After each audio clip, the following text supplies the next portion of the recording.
I didn't graduate from college. I went to college. I didn't graduate. But I also don't have any student loans. I don't have any debt. And I make more money than I would have made with the degree that I would have gotten. And I've been making that for a very, very long time. So, pros and cons and pros and cons.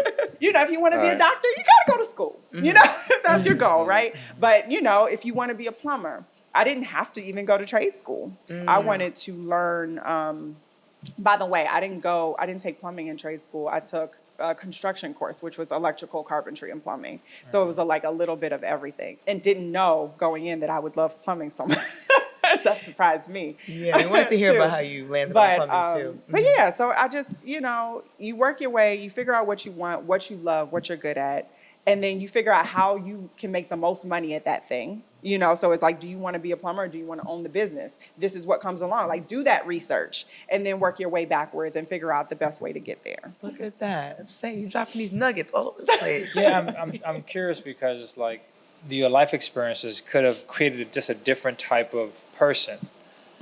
Interestingly, what do you think was different about you and that it didn't stifle you? It didn't actually create a sense of fear. What about your experience created a fearlessness versus like feeling can create sometimes it's like what in your psychology made you not think holy whatever smoke if I fall there's no one to catch me make sure I don't fall versus the hell with it. If I fall, I fall, right? That's a whole different psychology because I think most individuals that are very confident is because they've had this strong foundation. Like when you look at your kids, the strong foundations you're building for them, it's like Maslow's law of hierarchy. It's like I need the basic security things. I need that. So what about you and your experience, would you say made you see life differently? It's like you have a different lens, which is unique because it's not a female, it's not a male, it's a human thing. But what about you has made you so fearless versus fearful? The two are so different. If I had the answer to that, I probably have a lot of money. I don't really know. She said that's the next chapter. I don't know. I mean, you think about it as a nature versus nurture. Like I can think of, a bunch of different experiences, conversations, that have like just kind of implanted little nuggets. See what you did there. That helped contribute that. Like my father, before he was a bad father, was a great father, right? Okay. And we had such a dynamic relationship. He would just school me on all these things. Nothing was off limits in conversation with him. It wasn't, like I'm going to get in trouble for anything. So it was very open. And then I'm also very observant and I'm very analytical.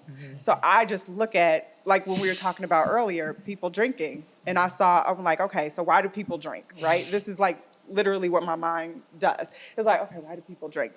To lower their inhibitions. They want to have a good time. They want to party. I don't need to lower my inhibitions. I don't like the taste of alcohol. So I'm going to opt out because I'm good there. You know what I mean? So it's like kind of just me analyzing, seeing how something affects someone else and just being like, I'm straight. I'm also maybe scared of that because I don't know. I mean, I love food. Now we're talking about my department. Right. You like that? And so she I'm loves like, food. I could have an addictive personality. I don't know because I know how I am with food. Oh, okay. Am I going to take that first sip to kind of roll the dice on how that turns out? Am I going to smoke that first joint to see how that turns out for me? I don't think I want to do that. That could lead to crack. I'm not sure I want to be a crackhead. You're like tequila or taco? I'm going to go with the taco. I'm going to go with the taco. That's the safer choice, So it's like, I think it's just like kind of looking at like all these different scenarios and saying what I want from my life and what and what are the things that are to consider that I don't know. It's like all the stuff I don't know that I don't want to find out. That kind of has kept me away from certain things like in life and things that I was like exposed to. And then also not the need to be accepted, I think helped too. I don't care if you accept me or not. I was always in LA, I was an outcast of the model chicks. Like, I was loud. I was like, I don't mess with these chicks. They fake. Like, you know, my friend used to make fun of me because she was like, that's how we met you. Like, she was like, that you were like on the phone, these bitches out right here. And I was like, I'm just here to get my check. Like, whatever.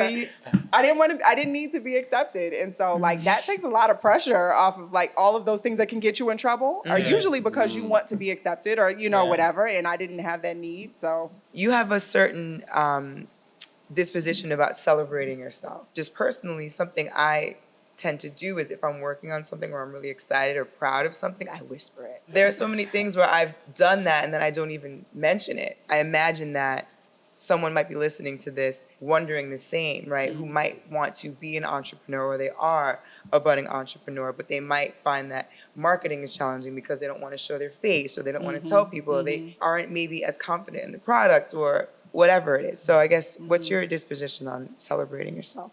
maybe this is a layered question. So you can celebrate yourself amongst your peers and your people that, you know, you love and love you, right? And that's a safe space. And they've been with you along that journey, and we talked about that. But I'm like, yeah, Kara, you know this stuff because you were there. You were like, we had the conversation. I was like, I think I want to do this. And you were like, yeah, do this. You know, so it's a safe space, and like you want to share because you're like, oh yeah, we talked about this. Like you've been on this journey with me, right? So I think the first part is surrounding yourself with those type of cheerleaders and people that are in it with you, could offer sound advice, that will cheer you on, that will, you know what I mean, that will help you get to that next level. You can be more than comfortable sharing with those people because that's your circle, and they keep you going. Like, you know, when you want to quit, that's when you call squad. You're like, I want to quit. You're like, no, let's think about it like this. Let me send you this article. Kara can send you an article, baby. Yeah, I listen to this podcast. Like, you know what I mean? So like for that part of it, I feel like your circle is very important. Who you surround yourself with. You shouldn't be worried about keeping things to yourself because it doesn't feel safe to share it. Then that means you need to change who you're around, right? And I think the second part of that is, you know, like you said, marketing, you know, promoting yourself. Depending on what you do, there's different ways that you can do that. I am not a active self-promoter, but what ends up happening is I take pride in my work. My clients do it for me.